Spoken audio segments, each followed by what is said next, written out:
So there's so much to do on the front of human rights, and that is not at all finished and not at all over. In fact, we have one of the heroes of public advocacy and human rights with us now. I'm so proud to present Serene Teffaha. Thank you so much for joining us. Serene joins us from Advocate Me Lawyers, and the lawyers are taking out class action. So let's get into that, and let's talk about your Biosecurity Act as well. So thank you so much, Serene, for joining us this morning here on Aussie Disclosure News. We're so honoured to have you. Thank you so much for providing me a platform. I really appreciate, your time and your dedication. I'm not sure if I'm a hero, really. I think that's a big responsibility, but I definitely feel very passionate about injustice, and I feel very passionate about uniting people together.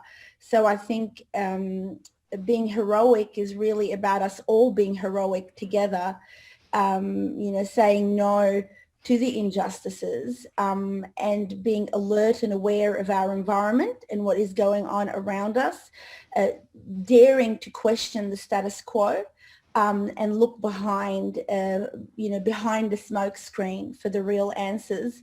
And when so many of us are being very troubled and very badly impacted by the measures that have been brought in by our governments, we really have to ask the question, are they doing the right thing? When so many people are experiencing pain, clearly there is a problem.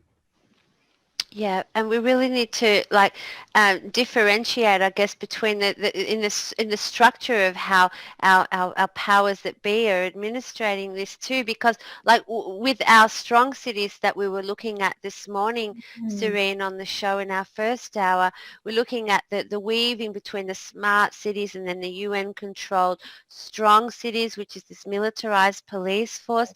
I mean, so it's really fascinating to me to ask, who do you even take to court? These are very good questions. Yeah, very good. They're very good questions. I have spoken out about foreign interference, and it becomes extremely difficult to follow exactly who is making these decisions, who are actually the decision makers and the architects behind these decisions. We're told it's the chief health officer, but the chief health officer the other day came out and said, well, he's not making those decisions. He himself admitted, there's these documents that are being signed under my name, but guess what? I'm not really making them. Okay. So when you have these decision makers themselves coming out and saying, I'm not making them. And then you've got Daniel Andrews coming out and saying he's kind of not making them too. And then the police chief coming out saying, I'm not making them. I'm like, okay, well, who's actually making the decisions here, And really this comes back to a very important point, which I talk about a lot, about the idea of sovereignty in government. And I'm not talking about, we are a federation in terms of the states and Australia. So we act as a federation. So there is no real sovereignty between the states and Australia. But I'm talking collectively as a nation, as sovereign nations, we need to ensure that our decision making is truly for those who voted in and truly within the political paradigm that we've set up. But the reality is that political paradigm is no longer what it presents itself to be. There are deals that are being struck by our politicians and external parties, which is very indicative of what you've just said, Elish. I mean, we've undersigned to the stronger cities and smarter cities. We know that there are a number of billionaires behind these, the architects behind these things, George Soros and other individuals, the UN and others that are obviously creating these benchmarks of how they see a particular vision for our city.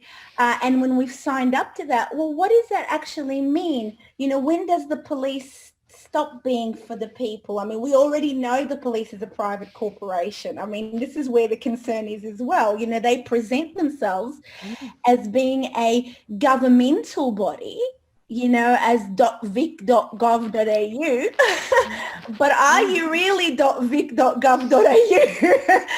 Are these cops, are these commissioners? I mean, who are they answering to? Why is there difference? You see it visibly, so you have to ask the question, who's saying, oh, now we've got these cops that look like these super troopers, these, stormtroopers coming in with all their costumes, and they're coming in like with a vengeance to hurt and create so much division. I mean, where is this coming from? Who's coming up with these uniforms? What do all the different flags around what they're wearing means? You have to ask the question. I mean, this is before your eyes. This is not a conspiracy. People start to, go to, oh, you're a conspiracy theorist. Man, have you not seen the stormtroopers? We've all seen the stormtroopers. Okay, like where, who? The question is who. And when we don't have that information, like we can only have snapshots of different information that we can get. We've got these websites, or we've got these names that are floating around, but it's very hard to get the actual evidence to support, well, who is actually making these decisions, and really following the trail of who is infiltrating, influencing, the laws that were being made, the directives that are being made. This whole thing is obviously a global, the COVID-19 issue is clearly a global scenario, and we're seeing our laws and our heritage in terms of common law and statutory law and statutory interpretation is kind of being hijacked, by agendas that seem to really create a lot of doubt. And now we've got more and more people questioning, which is fantastic.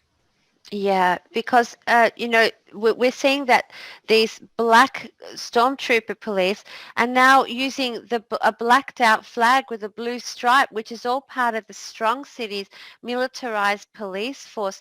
And by the looks of it, by the way that they've been interacting with people just going about doing their fruit and veggie shopping at the Vic Market, or what happened to Tim Atkins on Sunday, we're seeing this really increased brutality. And, I was saying before the first hour that they really must be employing, psychopaths, that there's a psychological profile that these applicants are fulfilling. And it makes me question, why would you even want a job like that? Like, is it worth your paycheck to be hurting your fellow humans like that? You're asking such good questions, my dear, and they really are such fundamental questions. I have been working in the last 8 years in relation to exposing corruption in government. Okay. What I have learned is that this is not something that has happened overnight. The corruption in the police force, the training of the police officers in the police force, the kind of people that join the police force, and the horrific lack of direction and training that is absent in terms of social understanding of behavior and how to de-escalate disputes, and how to have the art form of really treating and healing people, where police come in to really be a mediative force.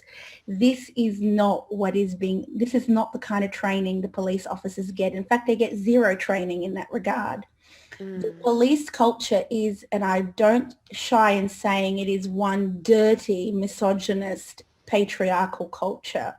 It is ugly on the inside and it is ugly on the outside. Every time I deal with police officers, it's almost like I'm dealing with a clone of each of them. Yeah. And they are impossible to get through. They are not willing to negotiate. They come in by force. They come in with disrespect. Now, I'm not saying all of the police officers are like this. I think that there are some that are really wonderful and try to do the right thing, and there's some fantastic detectives, but that culture is being thrown out. Individuals like that get targeted. There's a lot of bullying of officers within the police force. We've seen that recently with Assistant Dean McWhirter. I mean, he's just, washing his hands of the bullying that occurs and the targeting that occurs within the police force itself. We've got, we've got all of these assistant commissioners that bully down upwards. So if you've got a senior commissioner on the top, if he doesn't do his job, he'll get bullied out. Okay, we've seen that with Ken Lay. Okay, Right. it is Okay. an ugly culture. Okay, it is there have a systemic problem with the bully boy standover tactics. And what we saw, what really horrified me was seeing, the young man in the mental health. Is that what's his name? Tim Atkins, yeah, they got run over and then he I got. was horrified. Like, I mean, how could you look at that and not be horrified? I was crying yesterday looking at that, to be honest. Yeah. I mean, these police officers, these are not one-off police officers. We have to understand they're very typical. These police officers are typical, okay? And what ends up happening, I mean, this video was taped 2 times. When they first hit him with the car, they struck him and he flew off, and it was a serious thing. And then after that, they stomped his head. Like, I mean, what can you say when you see that? What can you say? And it is not just one cop. It is all of them. You saw all of them. Not one of them had the decency to stop the other one. They were all like, yeah, egging it on. You could see this violence, vile, filthy culture that is coming out from these cops, okay? And this is the problem. Whether you bring in the stormtroopers, can you imagine it? Already the culture is so filthy and dirty from the inside. They bully each other like there's no tomorrow. If you have one good cop, they will all pounce on him or her, okay? Wow. It is a kind of culture that, the top boss is the boss and he tells you what to do. You have no voice and no choice and no nothing in the police force. It is a dirty culture. And then get this, when things like this happen, instead of coming down hard, they'll do an internal investigation to exonerate the individuals. Yeah. Give them a slight tap on the hand. Don't do that. Next time, make sure that you're not seen. They're not telling them, don't do that. We don't support this. On the outside, the chief commissioner will come out and say, well, in our police force, we don't approve of these actions. Okay, you'll see them coming out like that, seeing them, but behind the scenes, okay, they are looking for ways to exonerate each other because they like bully boys. Right. They love bully boys because it's a bully boy culture. And guess what? The girls become bully boys too. The females in the police force want to rise up the chain. You bet your bottom dollar you got to become a bully girl. Okay, because it's kind of nice, open-minded, beautiful discussion way of talking about things and having appropriate processes and procedures and having, insightful psychological understanding on how to de-escalate problems is nowhere to be seen in the police force. Now, we'll come back again to what the rights they have in this country. So let's look at Section 203 of the Public Health and Wellbeing Act. What can the police do? And what can't the police do in relation to these directives? Now, we're challenging these directives. We're saying in the court of law, we're seeking a challenge on the basis that they're unlawful, they've exceeded their powers, okay? They're in conflict with the legislation itself. So the legislation itself doesn't give them the ability to do directives and push everybody in the same bracket. So you can't just tell, hey, everyone, you got to all wear masks and you all got to be detained and you all got to be tested. There's actually what they call examination and testing orders under the law, under Section 113. And you've also got public health orders under Section 117 in Victoria we're talking about, of the Public Health and Wellbeing Act. And there's processes there. There's internal review processes. You have to make an assessment that someone's at risk. Actually, they do have a risk of having COVID. You've got to have proper authorised individuals who are actually looking at these processes. So not everyone needs to be tested. Not everyone needs to be detained. So we're challenging the unlawfulness okay, of these laws. And we're saying that you can't make subordinate legislation, which is what the executive do. They make subordinate legislation, okay? Now that subordinate legislation, they may have some rights to do that, but that's very limited. If the law already covers that field or already covers that issue, you can't just go and say, oh, we're going to forget about these processes of giving people notice, giving people service of the health order, making assessment risks, right of internal review, rights of review. You know, we live in a country that's a democracy. You know, if someone expects something of us, we need to be provided the appropriate steps, okay? So what the executive is coming in and saying, no, we don't want any of this anymore. We're going to do what we want. We're going to say to you, we're going to ask you to demand you to do something, okay, without giving you any of your rights, okay? So that's the number one problem. The second problem is the legislation itself creates a limit in terms of what you can do in terms of following through non-compliance. And under Section 203 of the Public Health and Wellbeing Act, it's penalty units. Okay, that means there is no jail term or there's no charges that can be laid criminal against people for breaching these compliance requirements. Okay, so that means you can only fine an individual, issue them an infringement notice, and it must be carried out under the law as an ordinary infringement notice, like a traffic infringement notice or similar type of processes. So it's a fining and an infringement process that takes place. What the police are doing, they're going all out. They're saying, oh, we're going to start arresting people. We're going to start charging people. So the police commissioner is in trouble. He's in big, big trouble because you're sitting there, yeah, sure, you know, you've got some powers under the Act, okay, but this doesn't entitle you or enable you to just go full Monty on people and just start arresting and charging people when the legislation is setting a penalty units and it's giving you the processes under which you need to use. So you can't just go after people in that way. So what we're seeing here is the executive arm of government going completely mad. Okay, they've just expanded their own powers. They felt, well, let's take away the judiciary, let's take away the parliamentarians and the legislator, and let's just do what the hell we want, you know. And then they're saying, oh, we're going to be cruel to you and nasty to you for your safety. Are you kidding me? The Germans already learned that lesson many moons ago, okay, that for their safety you had to kill all the Jews. Are you kidding me? Yep. Okay. Are you kidding me? Okay. So the thing is this, that this is not, you know, this is completely problematic because we're seeing a disproportionate amount of powers that the executive are trying to claim, okay, using the legislation in an unlawful way. That's what we say. They're using the legislation in an unlawful way to then go beyond what they're allowed to do, beyond the processes that are being set by the legislator.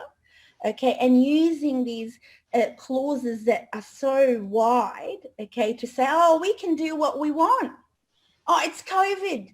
It's COVID. It's an unknown novel virus. We might as well just throw out the rule book and just go crazy. And I mean, since when are we sick till proven well? It's like being guilty till proven, you know, innocent. Yep. And I think, you know, you're going to find now there's doctors that are coming out and are being really vocal. You know, you have the 630 doctors now who've come out in Australia, you know, who have a number of spokespersons. One of them is Dr. Jeffrey Wells, and a lovely, lovely doctor. And, you know, they're coming out and saying, you know, we know a lot more about this virus. We know it's not virulent to that level that has been presented. We know how to manage it. We've got some really good processes under which we can manage it, and it is disproportionate. You're coming after people who are perfectly healthy, okay, and you're not even applying any standards to actually understand whether they're a risk or not. It's called a risk assessment. We do that under the law in many, many ways. You know, we carry out risk assessments. You know, is that person a risk? You know, if you're healthy and you're walking around without a mask, you're not going to create an infection. You know, I mean, this is where the illogicality is. You know, you've got to kind of create the rules in accordance to the risk. where the risks are, the rules should be there, okay? You don't just go around to all the healthy population, oh, you're crossing borders now, we're going to have cross-border police, you know, and someone comes in from Victoria, all of a sudden the entire Victoria region is a risk. So all of a sudden you're a risk simply because you're Victorian and you become treated like a leper. Oh, he's Victorian. Put him in the quarantine. And then it's like, well, Yeah, what if it's you're not true. even showing symptoms after 14 days of quarantine? Look at Western Australia. They've gone mad. Western Australia is holding people, and so is Queensland and New South Wales. But Western Australia is holding this gentleman with his family for 14 days. They've been held in hotel quarantine, no symptoms. Now they've been told, because you don't want to be tested, we're going to detain you for a further 10 days, so further punishment. But not just that, Sounds they like get New a call, Zealand. yes, and they get a call from the police, and Western Australian police is going to issue a summons. Okay, they're going to actually issue a Oh my summons God. on this family, and don't be surprised that if they're going to come in and use force to test them. Wow. Planet, you know, and then you have Section 185 of the Public Health Act in Western Australia on drugs. Okay, it's clearly a legislation that is on drugs. Okay, because it says that you can take the underwear down of someone and you can bring the police with no warrant, no arrest, no nothing. You just call the cops. You know, the chief health officer lifts up the phone. Hey, cops, come down. We got one here that we need to test. We got one that we need to God. vaccinate. And the cops come in. Yeah, sure. You know, let's use some force here that apparently under the law is use some force with dignity. See, this is in this culture, in Australian culture, what has developed, unfortunately, amongst these corrupt, it is absolutely corrupt government officials, legislators, you name it, corrupt, okay? They sit there and tell you they're going to slap you in the face, they're going to pull your underwear down, but with dignity. Oh, right. They're Yeah. shameful. This is there's no other word except shameful. You're indignified, you're disgusting, and you have you're psychopathic, okay? So what is going on now is not just that they're bringing in directives that are unjust. They're going so far as influencing the legislator and bringing in legislation that is pure vile. It is vile, okay? This is not a democracy. This is not respect. You know, when they look at Wow. you and say we're respecting you, you're respecting me and you're hitting me with the car. You're respecting me and you're stomping on my head. You're respecting me, you're pulling down my underwear. You're respecting me and you're holding me detention. They're detaining people, asking them to pay. Criminals don't get that treatment in this country. If you're a convicted rapist, you don't have to pay for your jail time. But apparently, if you're suspect COVID, you have to pay. And get this, the police can do whatever they want with you. Now, I want to know which High Court judge is going to be okay with that. I want to know which High Court judge is going to be okay with that. Because you know what? That's not okay. Are we in trouble here? Like in Victoria, like are we actually in trouble here? Like it feels to me that the police are they're acting in their own laws and regulations out. The people are not being respected at all. People with medical indemnities aren't being respected with that. They're still getting arrested and fined. People are taking the names of police, but does that actually do anything or go anywhere? And are we actually dealing with a deep state governmental takeover that we actually can't stop? Like, where do we stand right now? Where's this going? God, you girls are asking all the right questions. They're the same questions I ask every day.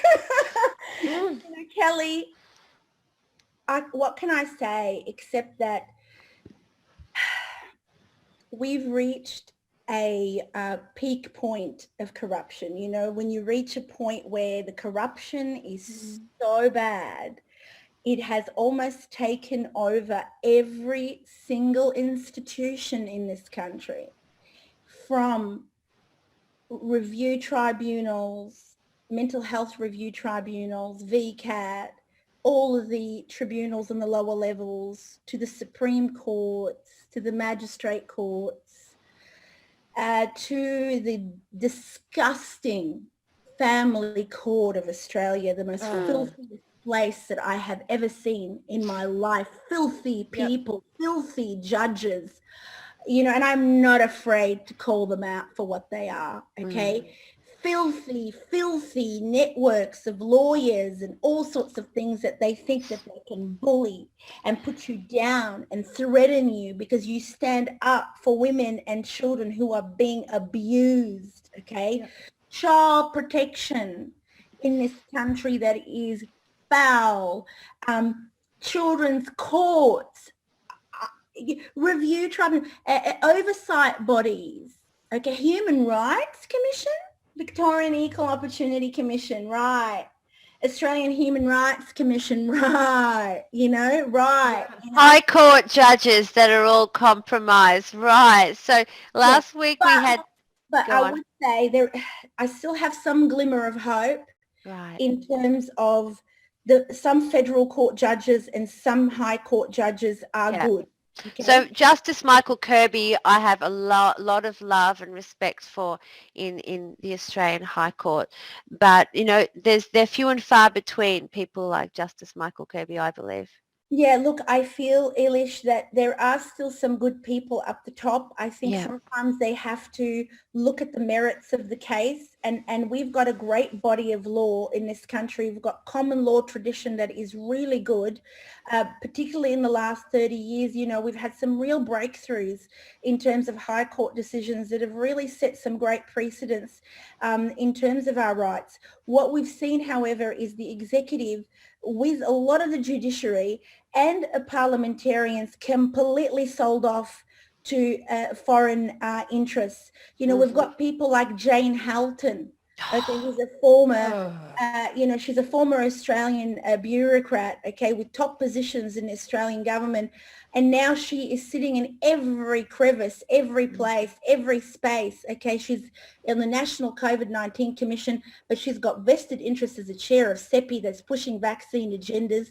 She's also on the Crown, sitting in the Crown Resorts, okay. She's in ASPI now. She's in Australian Strategic Policy Institute. Why the hell is she there? Okay, she's so pro-China, okay, that ASPI is obviously an organization funded by the defense, okay, and is there to actually be the eyes on the ground in terms of the risks of dealing with China. Now you get her in there.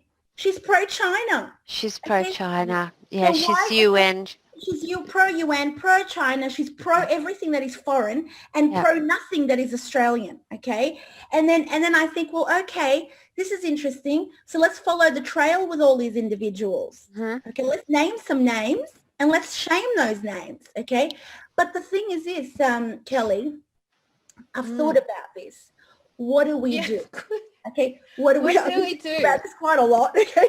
But what do we do to stop the peak corruption? It's come to a point where we all know, everybody knows that there's problem with our institutions. They've been hijacked by some seriously compromised individuals. So what do you do? This is what I think we need to do, okay? First of all, we need to unite, okay? We need a uniting point. We are divided, and they've made us divided, okay? There's a lot of people in our community in Australia who cannot believe when you tell them that the government is corrupt, okay? It's like cognitive dissonance. It's like they get so angry with you because you're telling them that truly we are at a very deep corrupt state. So that's the first point. Well, how are you going to get people to unite? That is a huge issue in this country because everyone is working separately. And we have, as we were talking before the show started, we have in this country the tall poppy syndrome. Okay. So if I'm coming up saying, I want to help everyone, my opponents are not going to just be the corrupt individuals that I'm dealing with. The opponents are going to be the people who I'm helping. They come at you. They come at you like a wolf, okay, like vultures, you know. Who do you think you are? What do you know about the law? Oh my God, yes, I have had some. Oh, you're wrong. Look at you. Oh, what do you mean the biosecurity? Oh, you're stupid. Biosecurity Act means nothing. Oh yeah, this amazing piece of legislation that was brought as a cover the field, which has wonderful steps and procedures. Yeah, let's just all ignore it. Let's ignore the intergovernmental agreements that all the states and the Commonwealth signed, that the Commonwealth is there to actually build the legislative capacity of the states. Let's just ignore that, okay? And then you've got these lawyers who are coming at, I hope you lose. I hope you fail in everything you do. What you're doing is unlawful. You're illegal. Yes, I get attacked like this every day. By your own brethren. Wow. By people. Okay, of course, I get a lot of love. Okay, don't get me wrong. I get a lot of love. But if I wanted to work at uniting, people just hate you. I can't understand this. You know, it's this is deep, tall puppy syndrome. Or what does she know? She's 2 days old. You know, it's just all sorts of, and everything is personal. Nothing is directed at actually what I'm saying and what the concerns that I'm pointing out. And the fact that I feel so strongly connected to this land and feel so strongly connected to people, you know, I really want the best for everybody, even the ones who are corrupt. I want to unite with everyone so that we can get over what we're doing. Okay, we can really create the pathways of change. Okay, so when you have this level of attack by legal colleagues, by you know, learned, apparently professionals in the community. Oh, what are you going around acting like you're a doctor? Who do you think? Yeah, you got no rights to have an opinion on medicine. Okay, even though I'm a qualified nutritionist with dietetics masters. Okay, you know, apparently I don't know. I don't understand anything. Okay, I don't have the right to actually have an opinion on anything. Okay, I'll go and do what you're supposed to do. Go back to tax, Serene. Go back to tax. What do you got to do with the government? Oh, man. It's just, that's crazy. That's so nasty. And I say to people like that, why? Put aside your nastiness for a second. What we're talking here about is our human rights. We're talking about our rights. We're talking about our vision for this country. We're talking about decency. We're talking about integrity. We're talking about uniting together to truly make changes. So this is my plan. My plan is I want to unite people. My plan is to keep the strength and keep my focus so we keep uniting together.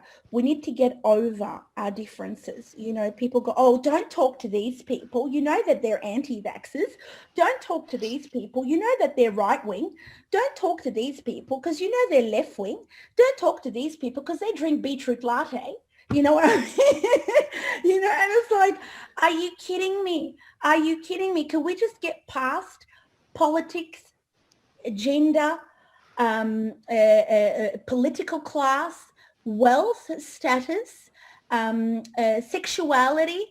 Let's get over that. Like, seriously, let's get over that. Okay. Yeah, that was like so 219. Yeah. So let me ask you, because I mean, from where I stand, it's obvious that we're dealing with a systematic global planetary takeover movement right now. Like, this is happening across the world in various cities and states and countries. And it's almost like for it to come to some ending conclusion or breakthrough here in Melbourne, something else has to happen somewhere else in the world. Like, it no longer feels so state bound. And, you know, like, we interviewed someone, Danny Seal, this week, and he said the military are preparing to arrest Daniel Andrews for treason. So my first question to you, is he going to be arrested for treason? Can I say something here, Kelly? This is really important. Yes. There's something in this nation called wishful thinking. When there is so much trouble in our space, you know, when there's so much filth and trouble and indignity in our, and I'm talking here our territory. So this is our land, and I'm talking, let's say, Victoria, because we're all Victorians right now. Okay. We have a desire to always project something that really isn't there. Okay. Oh, Scott Morrison's flying down to have a word with Daniel Andrews. You know, the ADF are all preparing to arrest Daniel Andrews. Okay. You know, Trump is going to save the world. Okay. And you know, he's catching pedophiles, apparently. apparently Trump is catching pedophiles, okay? Yeah. And the thing is that, look, there might be some elements of that is correct, okay? But what we have to understand is controlled opposition as well, okay, in these things. And we have to try to understand how controlled opposition works, okay? Definitely. And it creates these it's like Sky News, okay? They'll complain and complain, but they won't host me on the show because I'm actually because I'm doing something about it, okay? So it's called controlled opposition, okay? We're going to hire you to be the complaining. You're going to complain so people can feel like they're venting, okay? But nothing will ever change, okay? Because if we actually say to you that something is going to, like, nothing is going to change, because nothing's going to change in terms of these corrupt individuals, because they're all getting benefits from each other. And by the way, they all sell each other out all the time. Okay, so they bully each other all the time. Okay, Wow. the idea that the ADF is going to come and make an arrest on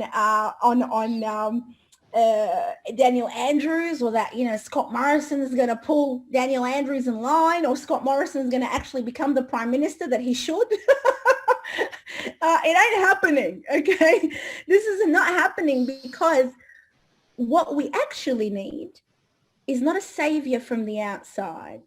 What we actually need is to become our own savior, okay? And these people do this as psychological warfare. They do this on us every day, where they try to present people as somehow they're going to rescue you, okay? That rich people, you know, rich people are never heroes, okay? Rich people are never heroes in history or now. Rich people don't help poor people, okay? That's not really how the dice rolls, okay? What we need to do is claim our space.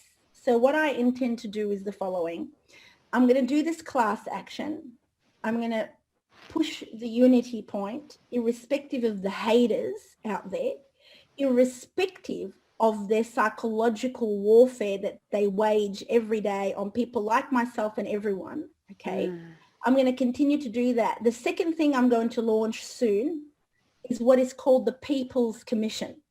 Right. So the People's Commission is this. It's not a royal commission, because we're sick of royal commissions. They don't do anything. Yeah.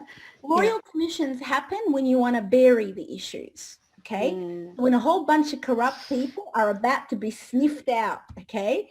What do? They bring their mates to do a royal commission so we can bury the issues. And guess what? They do terms of reference that we're not going to really do much here. We're just going to give you an opportunity to vent. Okay, so once you come and people stand up in the commission and they're crying and they're sharing their stories, and, you know, people are writing, oh yes, we hear you, we hear your suffering. Here's $50,000 for being raped by a whole bunch of priests. Okay, you know, for all the Indigenous that have been screwed in this country, even a lower amount for you. Okay, so you know, so I don't agree with how we create transparency in this country. There's no transparency. So we have all these oversight bodies and all these royal commissions that occur to bury the issue.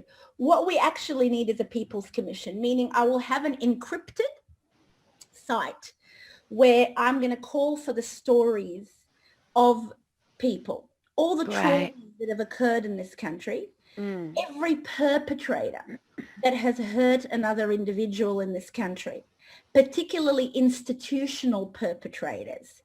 So once your perpetrator is identified and you go to an institution for help and support to deal with a known perpetrator, what ends up happening is you deal with another perpetrator, and that's called the institutional abuse, okay?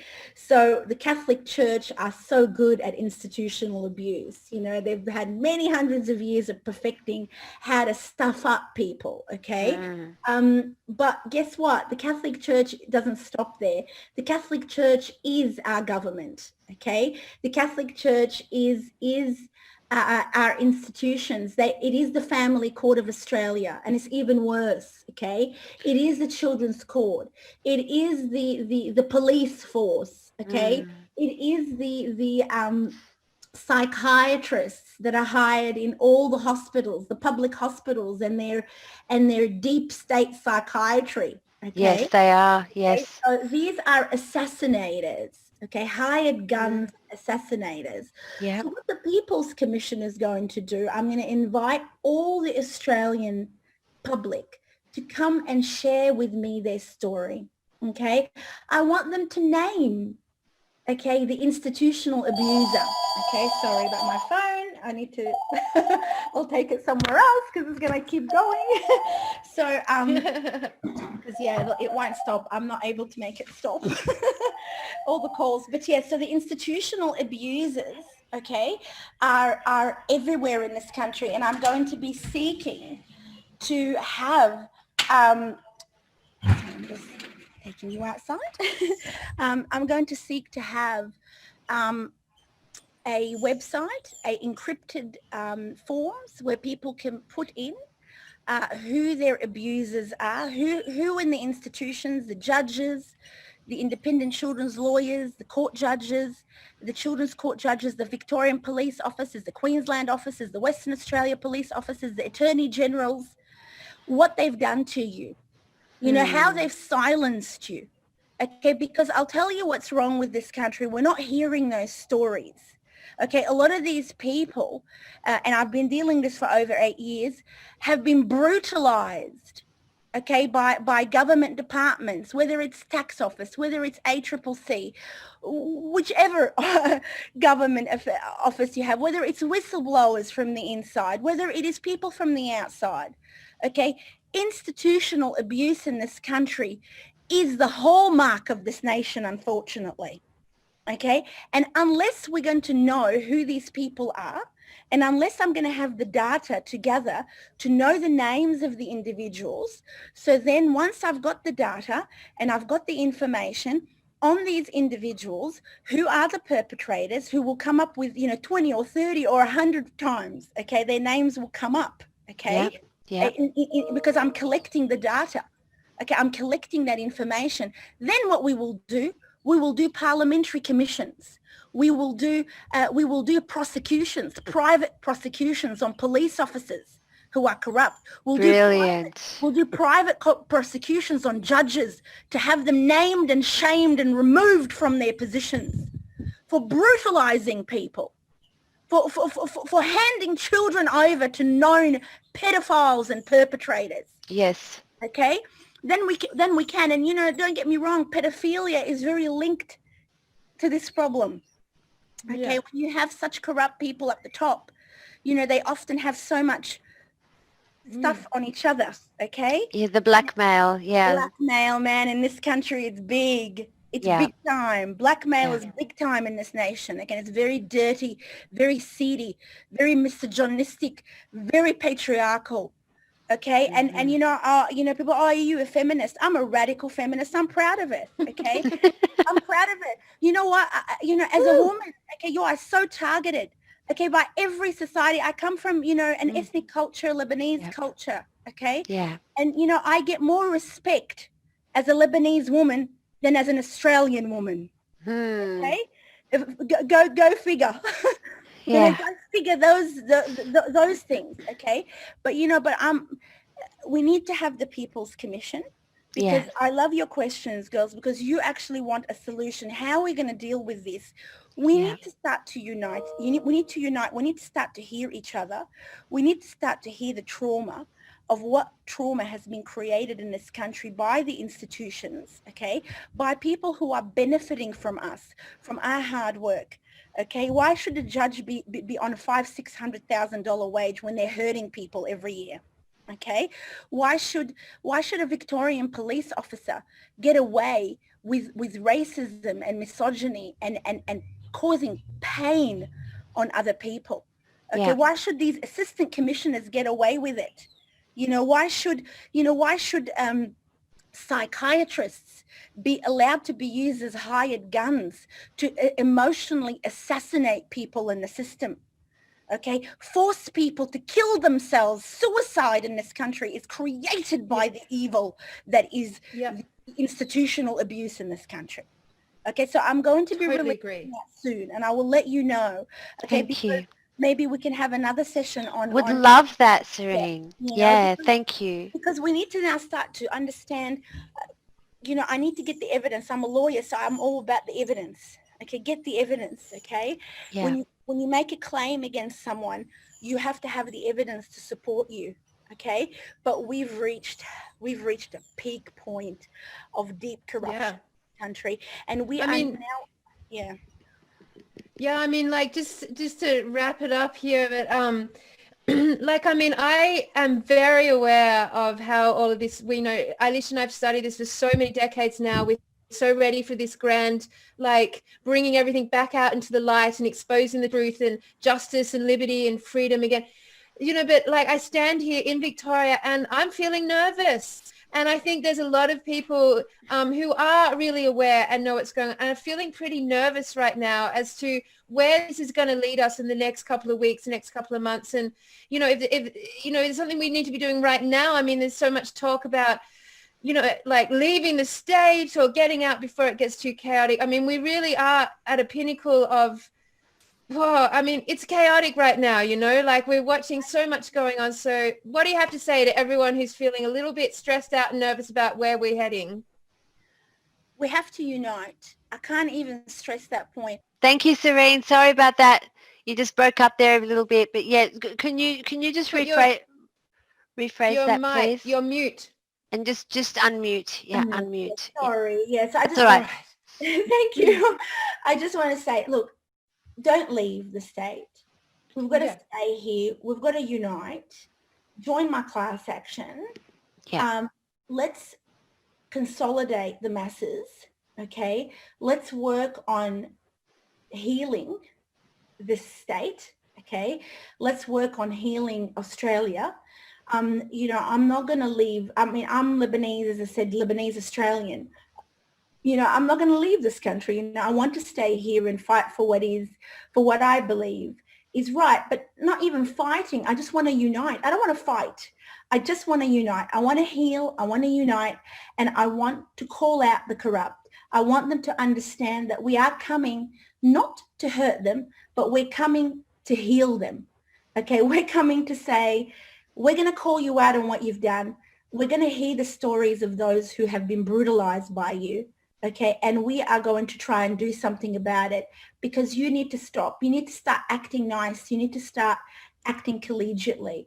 Okay, we only are living the reality that we're experiencing because we're not uniting. Okay, if we unite and collectively believe in a reality of happiness for all, of safety for all, then we're not going to have a problem.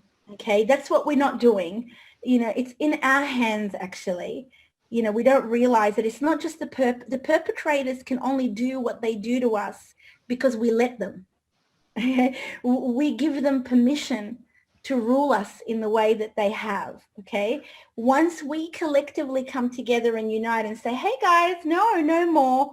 We're not going to be accepting your directives. We're not going to be accepting these rules.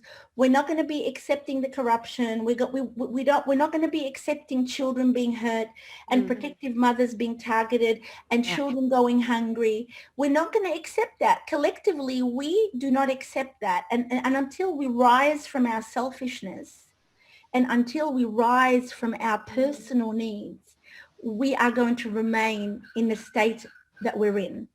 So I'm daring to dream. I'm daring to put the wheels in motion to say, together, my sisters and brothers, okay, we can do this together. Okay, we are all heroes. Okay, we are all heroes. Okay, there's not one savior. No one can save you except yourself. Okay, it's all in your mind. It's all in our personal perception of each other. And when we start to practice love and forgiveness and kindness, because that's really what's missing. It's very simple, really. What's missing is love, kindness, and forgiveness.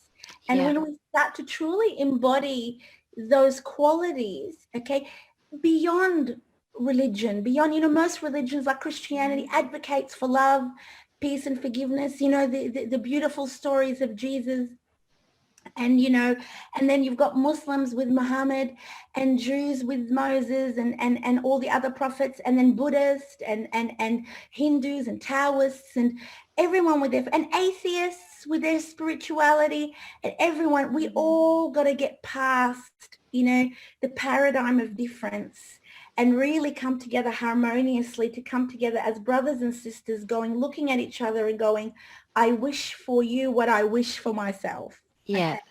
Yeah. And until we're going to get to that point, you know, we are going to experience trauma.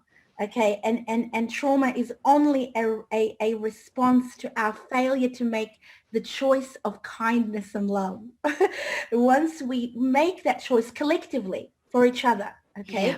then we can. So I am reaching out to those cops that are corrupt. I am reaching out to the government officials that are corrupt. I'm saying, come on, guys, like, and girls, open up your eyes. Like, where are you going with this? I mean, where's the end for you? I mean, where's the end point? I mean, Kelly, you know, you asked, so what is the point of where they're trying to get to? Okay. What, I mean, they're only hurting themselves by hurting others. Well, that cop hitting that guy on the head, I mean, hurting himself. I mean, I'm pretty certain that he is probably now in shock as to how he got to that point. Okay, and he got to that point because the system let him. It bred him to be that way. He was taught to be that way. Okay, he wasn't taught on love and forgiveness. You know, his assistant commissioners didn't teach him love and forgiveness and de-escalation. How do you de-escalate? How do you get someone who is mentally ill and talk to them nicely and deal with them with the respect they deserve?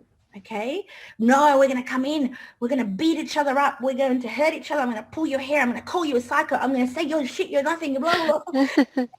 So I just think it's, at the end of the day, it's really fundamentally basic. It's about love and forgiveness. Let's get that happening, and let's unite with each other, and let's stop hating each other. That's it.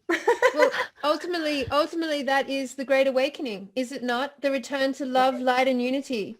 That is the shifting consciousness that we are dealing with, which in my mind, we are dealing with a war on consciousness. We are beautifully said. Both of you are very spiritual women. You know, you're very in touch with, you know, what is, and we need to talk about, you know, when we criticize the bad, we also need to acknowledge the good. Okay. Absolutely. And we need to unite with each other. We need to say, you know, it is about consciousness. We are talking here about beyond skin and bones. We're seeing here this emotion that is sitting in our minds, in our hearts, you know. We need to start projecting it and get rid of fear that blocks us. You know, it's the fear that makes us think that that person is going to hurt us. Okay. Absolutely. You know, it's the fear that allows them to feel like they can do that to us. Okay. And I'll keep working on that because, you know, we've got no other option. We've only got one life. Yeah. I mean, fear is all they need to control a population. That's it. They don't need anything else. It's fear.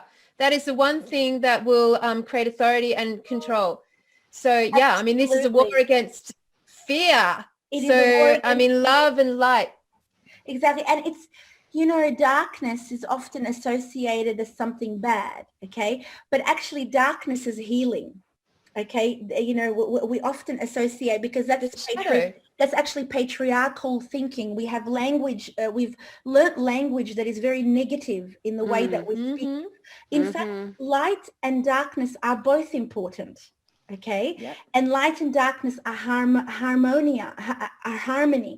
Evil sits outside of light and darkness, okay?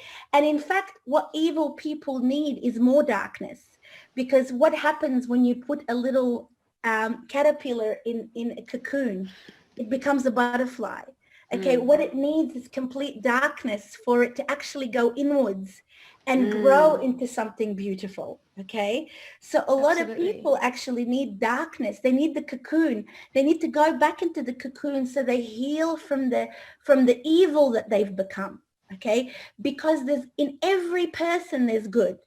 In every person, even the monsters, okay? Yes. They have good inside of them. And we need to believe in that, okay? Yeah. Because we need to draw on that. Okay, and we need to understand that what we're seeking here is to rehabilitate, is to rejuvenate, is to reconnect, with both Yeah. our consciousness and the consciousness of everyone else. And, I get criticized. Oh, you're talking like a spiritual hippie guru, Guess what? We're human, mate. We're human. Okay, we're all guru hippies, whether you like it or not. We're all hippies. Let's go back to the ground. We're all hippies. Okay, we We all are. love the land. We all love to walk barefoot and experience the sand on our feet. Okay, we are fundamentally spiritual creatures. Okay, let's go back to that, for God's sake. Let's go back to connecting on that point, and the people go, well, you're legal, legal. Yeah, I could be a lawyer and I could be very spiritual at the same time, because in fact, I'm motivated to do the right thing legally because of my spirituality. Because of your higher spiritual intentions. That very much sums up the temperance card in the tarot, which is 1 foot in spirit and 1 foot in the practical applications of survival. And so I love the balance that you have within your spirit, Serene. The fact that you are so wise and so switched on when it comes to this 3D world stuff, but you have this vision of the 5D consciousness, of the unity consciousness that's required here now. And what you say with the People's Commission, to me, it reminds me of the name of my old show, We Are the Ones We've Been Waiting For, because that's what, that's who we are.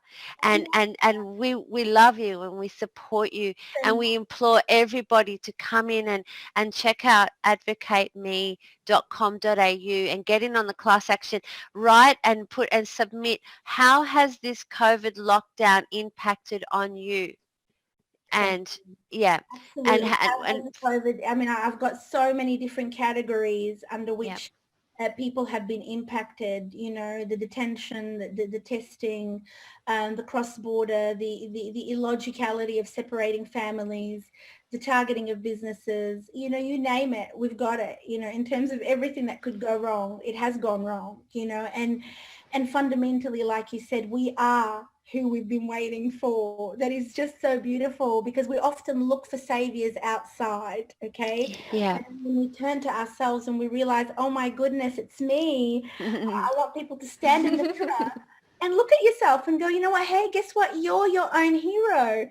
It's me. I'm the one who's going to save me, and together we can all save each other, Yeah. I mean, So it's definitely been inverted. I mean, we've been taught to think we fall in love when actually we rise in love. Right? Wisdom movement are rising in love. Everything is inverted.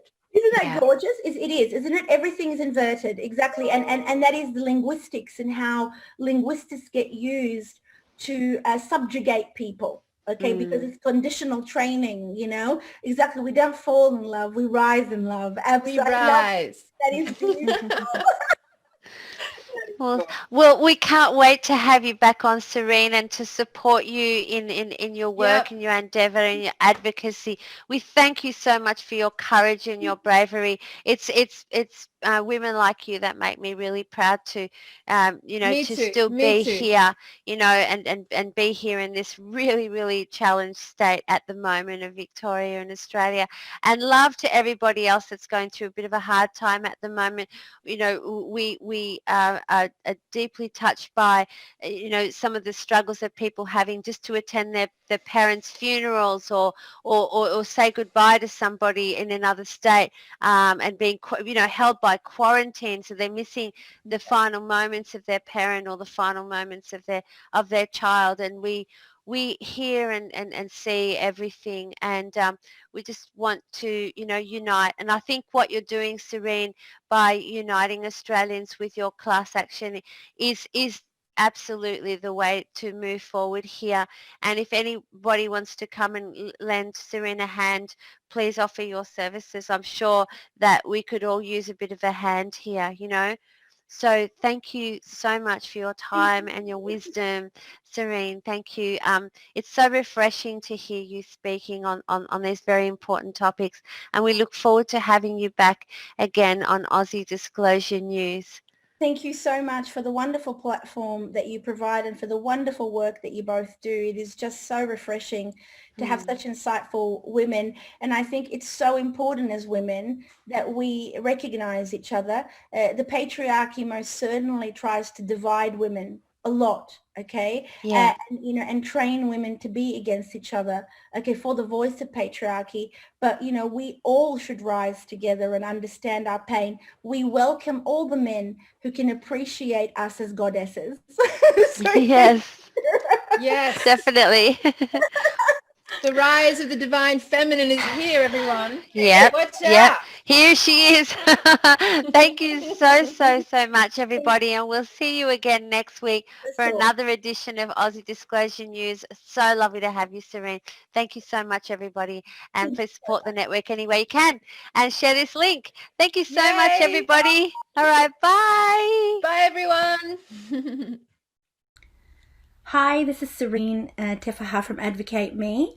We wanted to do this video to try and provide some assistance to our community in trying to understand the legal framework and the sections that apply in terms of the federal framework of management of public health risks and emergency powers, as well as the state and territories.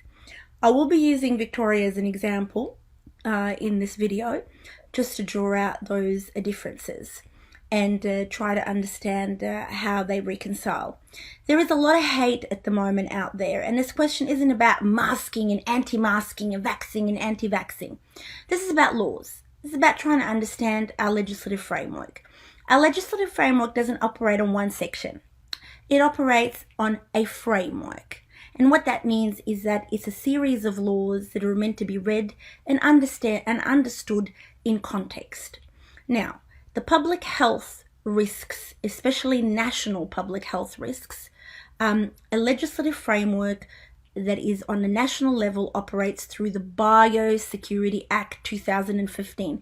Now, please, I'm asking a lot of people. Everybody wants me to repeat this or write to them a certain email or that. I'm giving you this as assistance pending our class action. So please, you go Google those sections and Google these laws, but I'm going to be clear about what they are. Biosecurity Act 2015. Look it up. It's a long piece of legislation, but I will give you some guidance in terms of which sections to go to. This Biosecurity Act sits on top of that framework, and it gives itself the priority when it comes to public health risks. What do I mean it gives itself its priority? Section 8 of the Biosecurity Act is very clear how it's intended to apply to interact with the states and territories. It's a legislation that sets itself up as the boss, okay? So it says, I am the important one here. And how does it do that is this. It basically says it does not exclude or limit the operation of a law or a state that is capable of operating concurrently with this act. That means it cannot be inconsistent with this act. That means what the states and territories want to do with their laws and however way they want to apply them, it has to be concurrent with the Biosecurity Act. I haven't said that. The Biosecurity Act has said that. We are 99%. There'll be blue skies when the chemtrails are all gone. There'll be blue skies when the chemtrails are all gone. There'll be blue skies when the chemtrails and their evil plan fails. Blue skies when the chemtrails are all gone. You can stick your coronavirus up your arm. You can stick your coronavirus up your arm. You can stick your coronavirus. You know the people virus. Stick your coronavirus up your arm. Singing we are 99%. Singing we are 99%. Singing we are the 90. Together are 90. We are 99%. You can stick your poison vaccines up your arm. You can stick your poison vaccines up your arm. You can stick your poison vaccines. Stick your poison vaccines. Stick your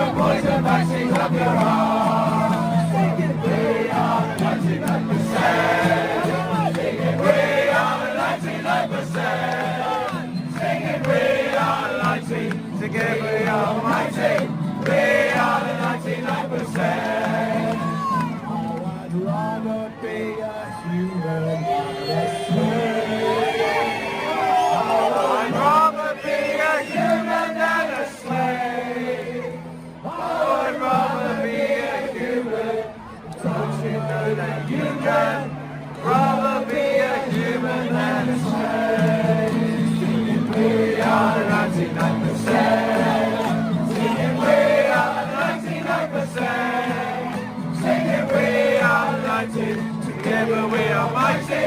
We